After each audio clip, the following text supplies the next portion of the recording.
My name is Mark Congdon. I am the founder and CEO of The Ideal Life. The Ideal Life is the result of a personal journey that I've had of learning how a growth mindset and deliberate practice has really helped me deal with not only managing goals and success and business in my family, but also dealing with a lot of stress and anxiety that I've had throughout my life that I think anybody has.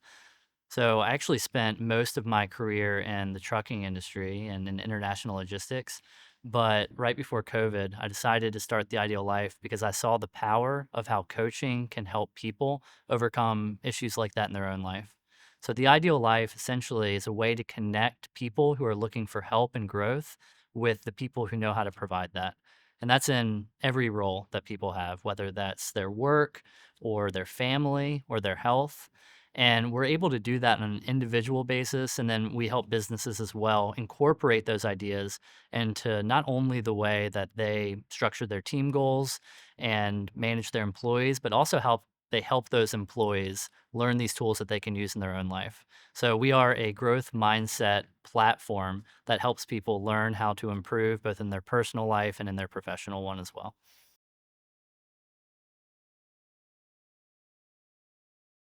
I think a leader needs to understand how the vision of what they're trying to accomplish integrates into the tasks that they know need to take place in the short term that lead to that vision in the future.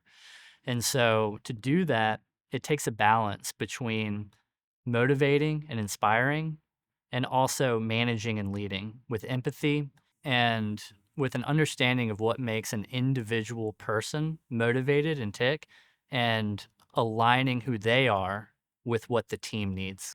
Empathy isn't just about caring about a person's emotions, being sensitive to their feelings. That's a part of it. And it's certainly about listening and understanding, but it's also about bringing out what you hear when you listen and incorporating that into what they're doing to help your team. And I haven't always understood how to do that well. For example, earlier in my career, when I was helping to run a trucking company, we hired somebody, and for that job, they moved from another state and moved their family and changed their whole life. And the role that we put them in ended up not being the right one for them. And so what I did is we ended up letting that person go because they didn't fit that role properly. And that was crushing for me, but I know for that person as well because they had uprooted their whole life. And I vowed after that to try to never let something like that happen again because that was on me for not understanding how to align who they were with what we needed. And one thing I've learned from that is if somebody doesn't seem to be fitting a certain role in the company, it might not mean that they aren't a valuable contributing member of that company. It just means they're in the wrong role. So by getting to know that person, by understanding their strengths, by understanding what makes them tick, and being able to integrate that into what your company, what your team needs are, a lot of times it's just switching that role by understanding what your goals are, but also understanding what motivates that person, what those person's skills are, and how you can align those. There's been times where we've considered letting people go, but instead we've said, hold on, let's pause. Let's think about their role. And is there an opportunity to shift them into another position or to think about what motivates them more? And whenever that's happened, almost all of the time, it ends up not only working out, but we see that person thrive and reach levels both for the company, but more importantly for themselves that they never would have reached otherwise. And so empathy to me is understanding who a person is and then being able to connect that with the goals of your team.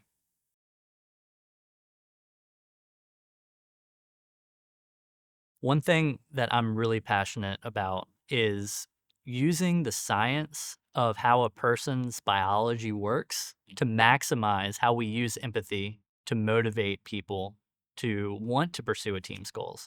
So, for example, our human reward system is amazingly driven by just four key chemicals. Those are dopamine, oxytocin, serotonin, and endorphins. And when you understand how each one of those works and how you can actually promote how those are released within people, you can structure your goals in a way that makes people feel good about pursuing the goals that they're a part of on a team, but also that they have individually. And this is where vision and then tasks come together. So, deliberate practice is the best way to accomplish goals. And psychologists have studied this. And what they found is that when you have a clear goal and you break that goal into baby steps, and then you push yourself a little bit out of your comfort zone to achieve that goal, not only is that the best way to be successful, but it also unlocks those chemicals that you have and ultimately puts you into flow states, which is the optimal human experience. And it helps you succeed, but it also helps you feel good. Now, the problem is once you achieve a goal, if that's where your focus is, there's a dopamine gap after that. And if you don't know how to fill that gap, your body fills that void with cortisol.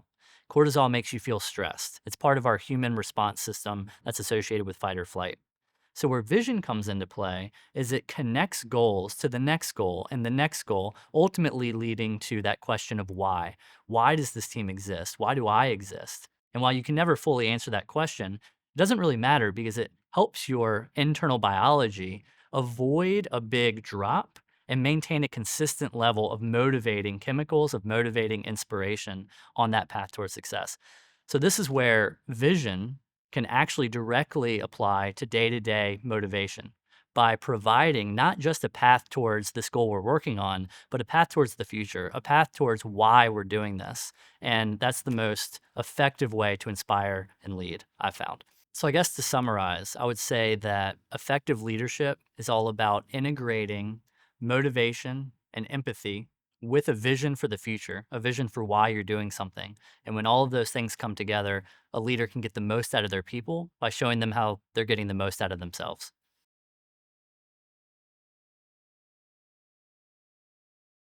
One thing I've come to understand in my own life and in my studies of these things is that when you think about deliberately practicing the things in your life, it's important to not get too focused on one aspect of your life, like not to focus too much on your work, but also even sometimes not to be so focused on your personal well being that you're not making progress in your work. Life is about balancing all of your life roles together into one common pursuit of the type of person you want to be. This has really helped me in my personal growth as I've learned to balance my health, the time with my family, my faith in God, and what I found is when I deliberately practice the things that help me improve in each of those areas, it actually helps me improve in my professional life as well, in the way that I lead people. For example, I used to weigh 240 pounds and I was totally sedentary. And I decided to intentionally focus on my health. And I applied what I had learned in my work experience to how I could work on improving my health, losing weight, becoming more fit. And over the course of 2 years, I ended up losing over 65 pounds, nearly 70 pounds, and completing an Ironman triathlon. But the really cool thing that I found is I was able to have more energy to be with my family. I was able to apply more focus to my work. And I was able to take the lessons that I learned of how to take more control over my body and apply those same lessons on how to take more control over the goals that I had and how I got there. And I've taken that experience and I think it's made me a better leader because when I look at people on a team, when I look at people as part of a company, it's not just about saying, how can I help you improve the skills that you have in your role? How to help you hit the goals related to what we're trying to do as a company. It's also about taking the time to say, what matters to you as a person? What are your personal goals? What do you want to do outside of this company? And in doing that and helping people understand a framework to how to improve their life, what I find is not only are they more motivated to help pursue the team's goals, but they're unlocking energy that helps them do that even more effectively. So I think part of effective leadership is looking at a whole person's life and understanding how to incorporate that into how they can be an effective contributor to the team.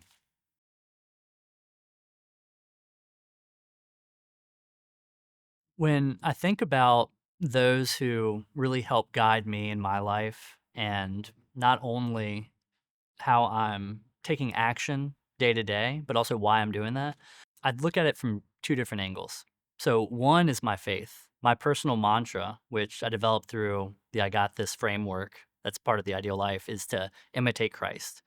And why that's important to me across all of my life roles is not just in my faith, but also in how I work and how I interact with my family, is because I believe that Christ was the perfect coach. And by imitating his life and incorporating that as the best that I can into mine, not only can I improve my faith with God, but also it can guide me on how to improve my life here on earth. And one coach that I've worked with directly that's helped me integrate that why of why I want to be a better person with the how of how I'm doing that today is Brad Johnson, who's my personal triathlon coach. He's also one of our coaches at The Ideal Life who works with individuals and also teams like the Charleston Battery here in Charleston to help people improve athletically and also as part of a team. And one way he's really helped me grow is because his faith aligns with mine. We're part of the same church, but also he pushes me as I train for triathlons to tell me what I need to do today to grind, the pace I need to run, the distance I need to bike. And as I do that, I see how I can use all of the things about deliberate practice and growth to actually fuel the success towards my goals, but also in a way that connects why I'm doing this and how grinding and practicing the things right in front of me can actually help put me on the path towards being a better Christian and having a closer relationship with God. And so, having Christ as my mentor and also those around me who can help teach me how to do the things today that can improve my faith, I think is one of the most powerful ways that I've learned how to grow and to be coached.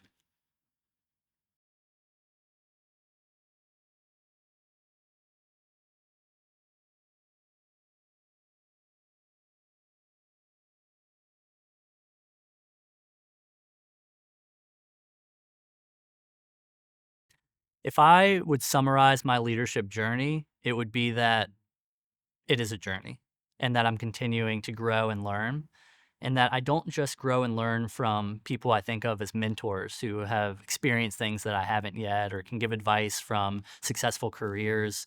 It's also learning from all of the people in my life, and not just in work, but also in my personal life and through my church network and through my community, and also from every single member of my team. Because every single person is pursuing their own ideal life. They're pursuing their own version of what they're trying to do. And they've all learned how to do that effectively in their own life. And every person I work with, I learn skills and I learn experiences that I'm like, hey, I can actually apply that towards myself too. And so when I realized that leadership is not about having the right vision or being the best at leading, but it's about filling a role on a team of people who are all trying to improve for themselves. That's what's really helped me feel like not just a better leader today, that I'm continuously trying to improve in those areas for the rest of my life.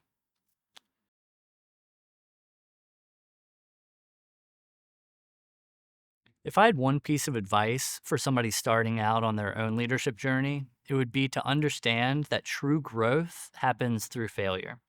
And it's the lessons from those failures that are the only way to truly get better and to learn. The problem with that is that when you're failing, it seems like you're not making progress. And that can actually last a while too. And so the advice I would give is to know your vision, know your why, and know that it's not a straight path. And that's going to get you through the down times. It's going to get you through the failures and just keep showing up, keep showing up. And when you stay on a true course and you keep showing up to journey along that path, it's inevitable that you'll make progress. And when you do, that feels good and it motivates you to get through the next failure.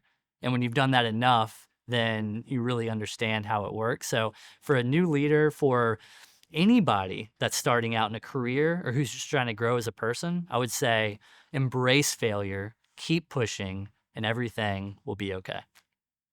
Writing The Ideal Life was the culmination of all of the ideas, all of the psychology that I learned, and all the experiences that I've had in the logistics industry into a summary of not only how people can apply those same lessons within a framework that will help them succeed, but also in a way that helps teach them how to overcome stress and anxiety in their life, like it has for me.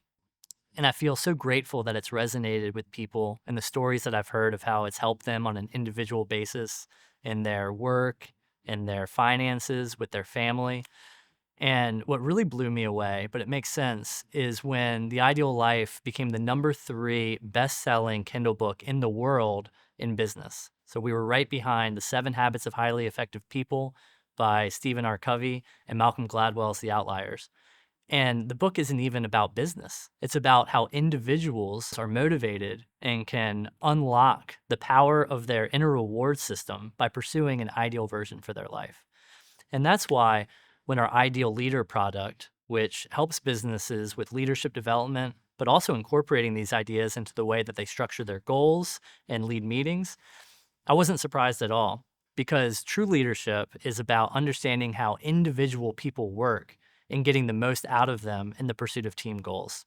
And so, in that way, the Ideal Leader really bridges the gap between the old school mentality of we got to make a profit at all costs with where we're emerging to understand that we have to motivate people by understanding who they are too. And so to help companies succeed and hit their goals while also seeing retention numbers, motivation, employee satisfaction numbers go up too, I think has been one of the most fulfilling aspects of founding not just The Ideal Life, but the way we apply that towards businesses. When I first started applying the framework that would eventually become the I Got This framework of The Ideal Life, I applied it towards my work. And so I used what I learned about deliberate practice, about setting a goal for yourself, about pushing yourself out of your comfort zone. And when I was 22 and out of college, I realized that that attitude was one that gave me immediate success because not everybody understands how to pursue those ideas. And so I went from an entry level position behind a cubicle in the international logistics industry to, in less than 10 years, flying internationally, negotiating multi-million dollar contracts with executives at billion-dollar steamship lines, starting my own trucking company with my brother, seeing that grow across the country. And then I realized that the way I was applying these ideas to my professional life could also be applied toward my personal life as well. I used these ideas to lose nearly 70 pounds, to complete an Ironman triathlon. I used it to get out of debt. I used it to improve the relationships in my family and community life. I used it to grow in my faith. And so I began to understand how business and personal life are actually integrated. And when we can work towards improving in both of them, we can be successful in all areas of our life. So when I started The Ideal Life, I wanted to bring that understanding to people, but I also wanted to help professional organizations understand how to get the most out of their people by teaching them those things too. So at The Ideal Life and with our Ideal Leader and Ideal Team development products, what we do is we help companies understand how to pursue their goals. We believe in the power of growth mindset. We believe that coaching people is more effective than managing them. We believe that organizations that focus on the whole person achieve superior results. We believe that mastering deliberate practice with a coach enhances performance.